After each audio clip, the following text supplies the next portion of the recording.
Hi guys! Magandang araw sa inyo. Halina kahit samahan niyo kaming gumawa ng kandila. So, ang una natin gagawin guys ay paghiwa-hiwalayin muna natin ang mga puti dun sa mga may kulay. Parang mga gamit sa buhay, ang bawat isa may purpose. Pero minsan, kailangan talagang paghiwalayin para makita kung saan ka talaga nababagay, te. A few moments later. At dito guys, may nakita kaming jelly candle. Jelly candle na akala mo solid, pero gaya ng puso mo, madali lang matunaw. Akala mo tatagal kayo, pero tulad niya, mabilis lang din magbago. Ang unang kulay na gagawin namin ay yung kulay green. Unang tunaw ay kulay green. Sabi nila, simbolo daw ng healing. Pero bakit hanggang ngayon ikaw pa rin na hindi gumagaling? At ito naman, inaayos na namin ang mga molder na paglalagyan ng mga kandila. Pagkatapos ay lilinisin namin ang mga ito. Kung ang buhay ay may mga mold, minsan kailangan mo munang linisin ang mga dumi bago mo mailagay ang mga bagay na gusto mong manatili.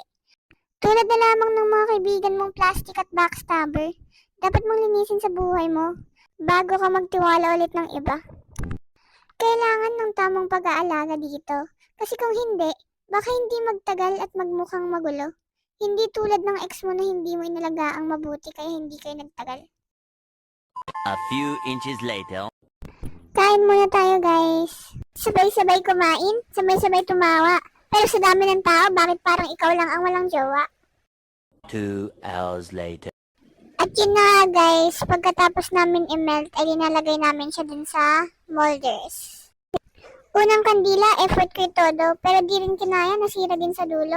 Gaya ng relasyon yung akala mo totoo, yun pala trial version lang. Walang panghabang buhay ni plano. Sinunod kong ihala ang pangalawang set. Hinala ko habang natutunaw, parang yung tiwalang unti-unti mong binitawan. Mainit, magulo, walang direksyon. Gaya ng relasyon yung nauwi sa tanong. Habang hinahalo, unti-unti siya nagiging isa.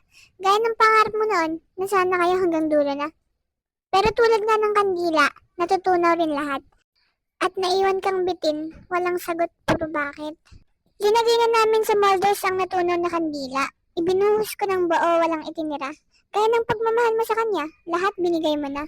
Pero sa huli, di pa rin sapat para sa kanya. Maingat ko din itong ibinuhos, baka kasi mag-overflow. Gaya ng pagmamahal mo na pinilit mong itama, kahit hindi mo alam kung babalik pa siya. 1 eternity later.